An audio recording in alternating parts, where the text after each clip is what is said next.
Hi guys! Mag-unbox tayo ng Sony Angel Cat Life Series. So, 4 boxes ang i-open natin at sana may makuha tayong secret. Nabili ko nga pala ito sa Fully Book 1 Ayala Mall. Thank you kay Ma'am Jessa. At i-open na natin guys. Ang nakuha ko dito ay si White Cat. Ito ang favorite ng lahat. Maganda siya pero prone nga lang sa dirt at saka sa stain. So, sa next box na tayo. Dito pala sa series na to, ang gaganda ng makukuha mo. As in, walang tapon. At ang pangalawang nakuha ko is Siamese. Isa din to sa gusto kong makuha. Ang ganda kasi ng color niya. Tsaka dito kasi sa Cat Life series, lahat nakadamit. At kung cat lover kayo, magugustuhan nyo talaga tong series na to. At next is si Calico or Calico.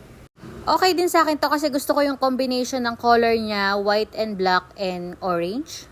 Tapos, last but not the least,